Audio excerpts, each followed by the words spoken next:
अस्सलाम वालेकुम। तो आज हम ग्रोथ फीचर ऑफ सेरिब्रम पढ़ेंगे। तो सबसे पहले हमें पता होना चाहिए कि ब्रेन जो है वो हमारे पास कितने लोब्स में डिवाइडेड है। हम इसको मोस्टली 4 लोब्स में डिवाइड करते हैं। फ्रंटल लोब, ये वाला जो एरिया है जो हमारे पास फोर ब्रेन वाली साइड पे आ जाता है, इसको फ्रंटल लोब कहते हैं। जो बैक साइड पे हमारे पास पोस्टीरियर साइड पे है, ये हमारे पास पैराइटल लोब है। और जो ईयर वाली साइड पे है, ये हमारे पास टेम्पोरल लोब है। और ये जो बैक पे ये वाला पोर्शन जो है, ये हमारे पास ऑक्सीपिटल लोब है। उसके बाद अब हमारे पास कुछ सल्काए और कुछ गायराए होते हैं जो हमारे पास डिफरेंट लोब्यूल्स की आइडेंटिफिकेशन में हमारे पास हेल्पफुल होते हैं। सबसे पहले हमारे पास जो मेन सल्कस है ना, जो सेंट्रल सल्कस है, सेंटर में जो हमारे पास फ्रंटल लोब और पैराइटल लोब को डिवाइड करता है, उनकी आइडेंटिफिकेशन के हमने सबसे पहले सेंट्रल सल्कस को देखना है। ये हमारे पास सेंट्रल सल्कस है। इसके इंटीरियर हमारे पास फ्रंटल लोब है और इसके पोस्टीरियर हमारे पास पैराइटल लोब है। अब जो सेंट्रल सर्कस है ना, वो बिल्कुल मिड में ही हम इसको ट्रेस कर सकते हैं, जो हमारे पास ये लेटरल सर्कस तक आ रहा होता है। इससे आगे वाला जो एरिया है, ये प्री एरिया जो है वो सारा मोटर एक्टिविटीज़ को कंट्रोल करता है। और जो पोस्टीरियर वाला एरिया वो हमारे पास सेंसरी एक्टिविटीज़ को कंट्रोल करता है। अब हमारे पास सेंट्रल सर्कस के आगे ये एक और सर्कस नज़र आ रहा है, इसको हम बोलते हैं प्री सेंट्रल सर्कस। और प्री सेंट्रल सर्कस और सेंट्रल सर्कस के दरमियान हमारे पास है प्री सेंट्रल गायरस, जो हमारे पास बेसिकली प्राइमरी मोटर एरिया होता है। उसके बाद सबसे पहले हम फ्रंटल लोब की बात कर लेते हैं कि फ्रंटल लोब में हमारे पास कितने सल्काए हैं और कितने गायरा हैं। फ्रंटल लोब में हमारे पास 3 सल्काए हैं और 4 गायरस होते हैं। पहला तो ये हो गया प्री सेंट्रल सर्कस हो गया हमारे पास, और ये हमारे पास प्री सेंट्रल गायरस हो गया। उसके बाद हमारे पास ये होता है superior frontal gyrus, superior frontal circus होता है ये हमारे पास। उसके बाद ये हमारे पास होता है इंफीरियर फ्रंटल सर्कस। ये हमारे पास 3 गायरस में इसको डिवाइड कर देते हैं ये सर्कस। ये हमारे पास होता है superior frontal gyrus, middle frontal gyrus and inferior frontal gyrus. तो पहले मैंने फ्रंटल लोब के बारे में बता दिया। अब मेन डिमार्केशन हमारे पास सेंट्रल सर्कस की है, उसके पोस्टीरियर हमारे पास है पैराइटल लोब। ठीक है, पैराइटल लोब के लिए हमारे पास जो सेंट्रल सर्कस के पोस्टीरियर साइड पे भी एक और सर्कस है, मेन सर्कस, उसको हम बोलते हैं पोस्ट सेंट्रल सर्कस। और उसके पोस्ट सेंट्रल सर्कस और पोस्ट सेंट्रल सर्कस के दरमियान भी हमारे पास एक गायरस होता है, जो हमारे पास है पोस्ट सेंट्रल गायरस, जहाँ पे सारी सेंसरी इन्फॉर्मेशन जो है वो ट्रैक्स वगैरह जो हैं वो आते हैं।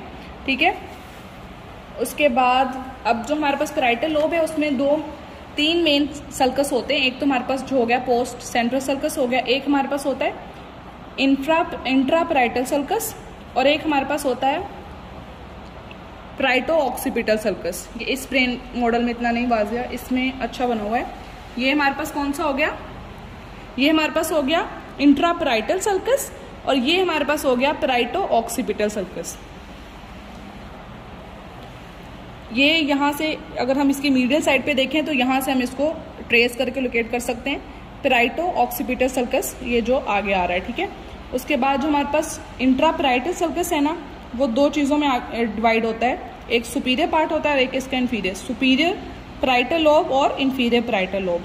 पैराइटल लोब में हमारे पास मेन यही 2 चीज़ें होती हैं, एक तो इंट्रा पैराइटल सर्कस एंड एक हमारे पास होता है पैराइटो ऑक्सीपिटल सर्कस, जो हमारे पास पैराइटल लोब को और ऑक्सीपिटल लोब को डिवाइड करता है, यानी उसकी पार्टीशन करता है कि ये हमारे पास पैराइटल लोब है और ये हमारे पास ऑक्सीपिटल जो है उससे नीचे वो स्टार्ट हो जाता है, जो मिडिल साइड पे हम बाद में देखेंगे। उसके बाद हमारे पास ये आ जाता है लेटरल सर्कस। लेटरल सर्कस के हमारे पास 3 रेमस होते हैं। ये हमारे पास जो ऊपर जा रहा है ये असेंडिंग रेमस है हमारे पास, जो फ्रंटल लोब में ये हमारे पास जा रहा है असेंडिंग रेमस। उसके बाद ये हमारे पास जो आगे की तरफ जा रहा है ये हमारे पास है एंटीरियर रेमस, और जो पीछे जो प्रोजेक्शन जा रही है ये हमारे पास है पोस्टीरियर रेमस। ये लेटरल सर्कस की 3 रेमस है, ascending ramus, interior ramus and posterior ramus. अब लेटरल सर्कस जो है वो भी फर्दर डिवाइड कर देता है, ये हमारे पास अपर पोर्शन को और लोअर पोर्शन को, ये हमारे पास टेम्पोरल लोब को जो है वो उसकी डिमार्केशन के लिए हमारे पास होता है कि लेटरल सर्कस के बिलो हमारे पास होता है टेम्पोरल लोब।